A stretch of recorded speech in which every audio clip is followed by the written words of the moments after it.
min ulumi ru'yati an tashhada samtal kulli. Di antara tanda-tanda ciri-ciri kemakrifatanmu, artinya cirinya engkau sudah level makrifat.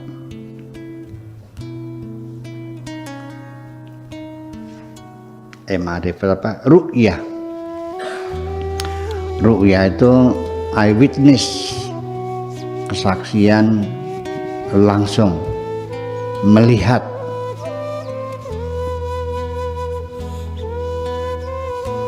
Adalah cirinya antasyhada samtal kul, ketika engkau telah menyaksikan bahwa semua benda, semua makhluk yang ada di alam dunia ini semuanya membisu, tidak ada yang bisa berbicara, begu semuanya. Begu apa? Bisu ya, begu itu bisu ya, begu bisu,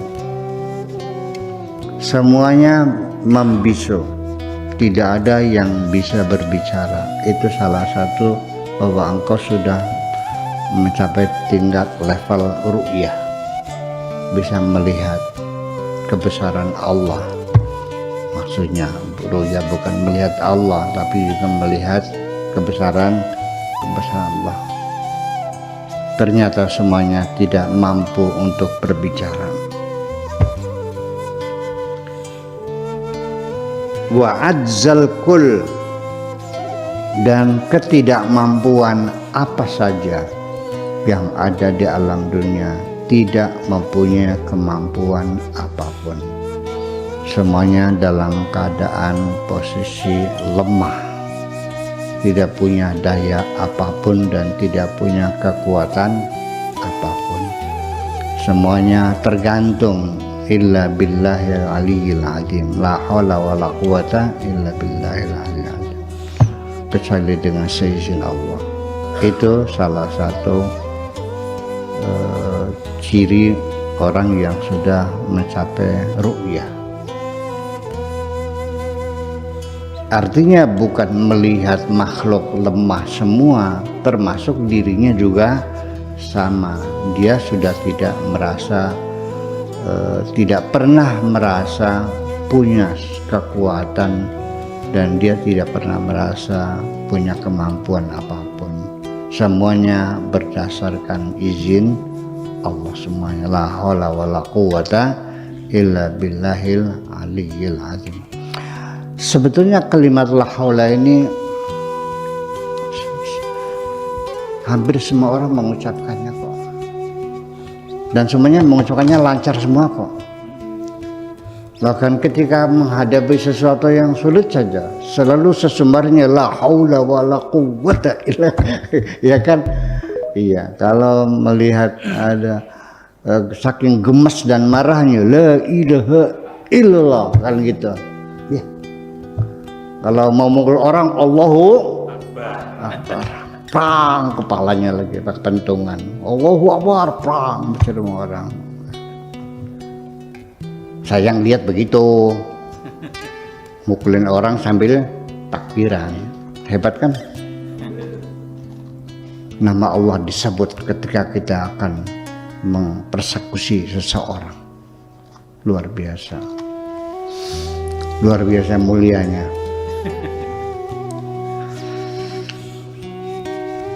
Kalau kita itu diajarkan dulu waktu saya kecil, sekalipun membunuh ular yang mengancam kita menggigit, itu dianjurkan untuk baca bismillahirrahmanirrahim, bukan Allahu Akbar. Ya tetapi mukul orang tetap aja mau bismillah, tetap aja salah. Mau bismillah, mau Allahu Akbar, bismillahirrahmanirrahim, ya tetap aja nggak benar. Iya. Mau nyopet boleh nggak baca bismillah?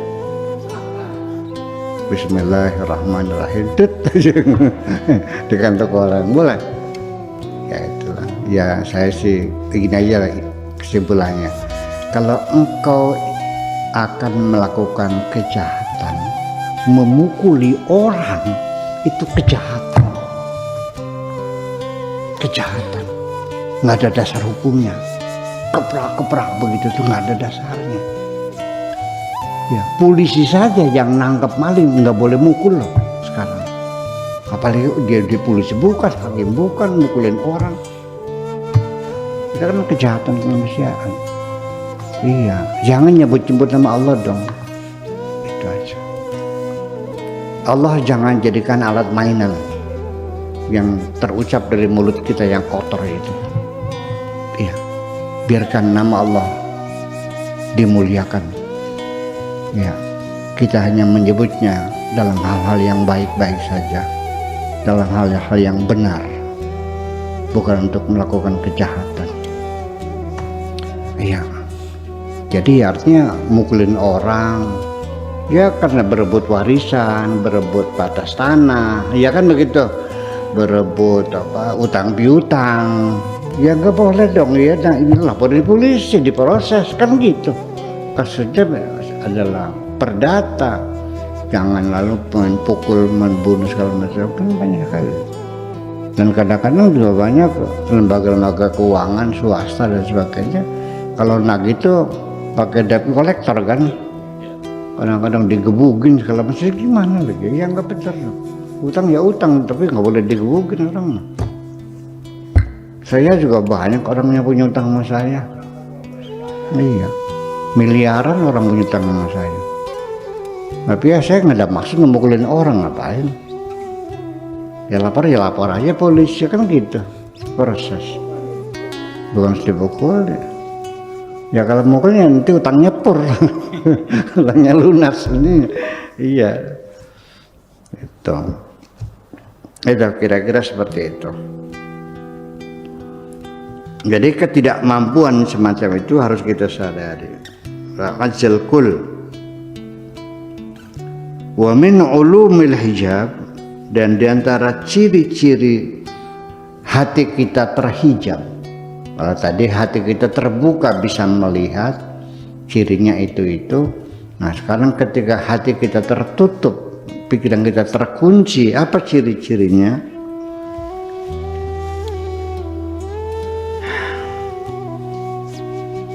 Anta syahada nutqal kul, yaitu ketika engkau menyaksikan semua, bisa ngomong semua, terus termasuk kamunya juga banyak ngomong. Kamunya juga banyak ngomong apa kayak ini, nggak berhenti ngomongin orang, ngomongin pemerintah, ngomongin politik, ekonomi, wah semua salah semua. Ngomongin orang sholat, ini bid'ah, ini musyrik, ini wah. Orang udah sholat diributin sih, yang bid'ah segala macam. Yang ngurusin itu yang belum sholat tuh. Ini mengurak-ngurak orang yang sudah sholat kok. Betul nggak? Yang sudah sholat yang dibikin gaduh, yang fatihahnya jangan baca basmalah, langsung alhamdulillah saja, yang tidak usah baca usolli, yang tidak usah baca kunut, yang salawatnya tidak boleh sayyidina, harus Muhammad saja. Ini gimana lagi orang ini? Dan itu dalam perasaan dirinya berdakwah begitu, membuat kegaduhan, membuat pertengkaran di tengah masyarakat, itu diyakininya itulah cara dakwah. Betul nggak begitu? Betul nggak begitu? Menurut penglihatan mata saya, kalau tidak salah, kalau salah ya mohon maaf lah. Berdakwah itu kepada orang yang belum memeluk agama, ya kan gitu. Kita dekati, kasih Indomie, kasih beras, kasih baju, bagi-bagi sarung, kan begitu caranya. Bukan bawa pentungan. Ya kalau bawa pentungan pada lari. Agama A berdakwahnya dengan Indomie, dengan beras, dengan obat-obatan, ya dengan beasiswa, dengan ini agama A. Agama B dakwahnya bawa pentungan, ngobrak-ngabrik rumah pelacuran, ngobrak-abrik perjudian, ya kan, menjerit-jerit di jalan sambil takbir. Dalam pertarungannya yang menang mana di kemudian hari? A atau B?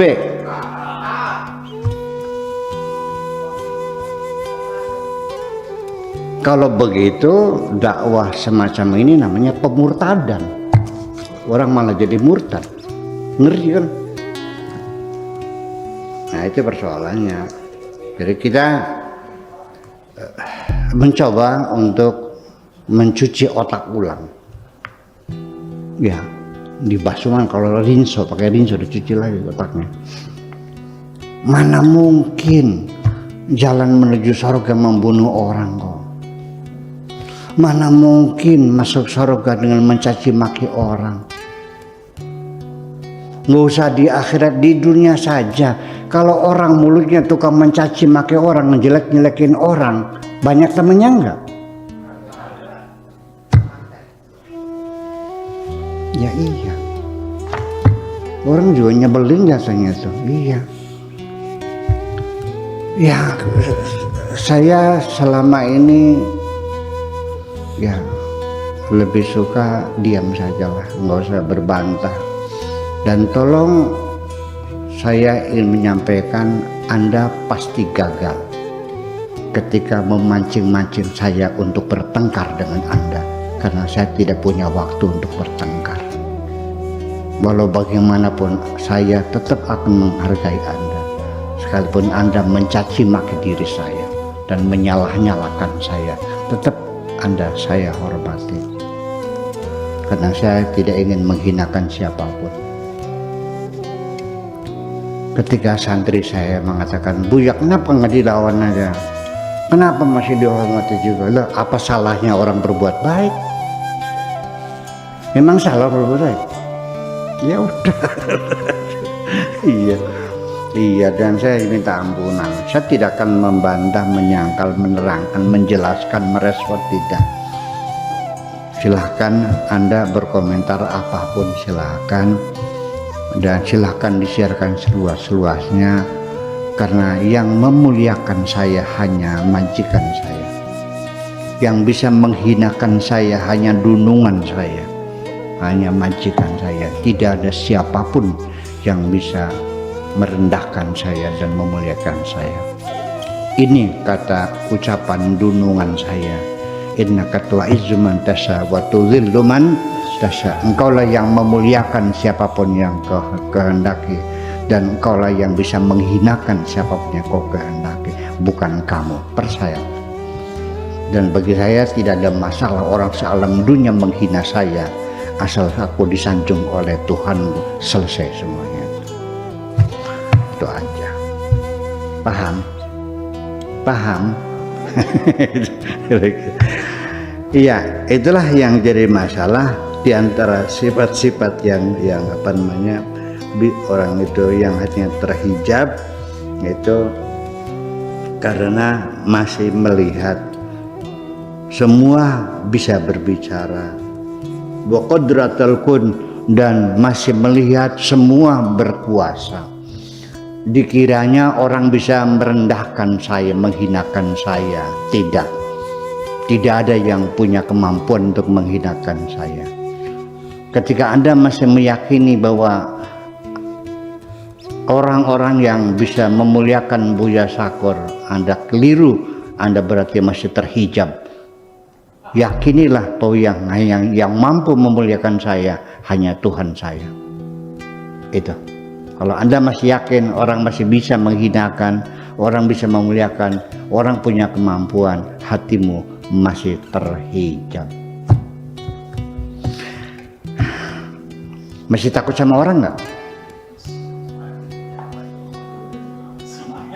Masih terhijab. Masih takut hantu nggak? Terhijab. Iya, takut sama rampok nggak?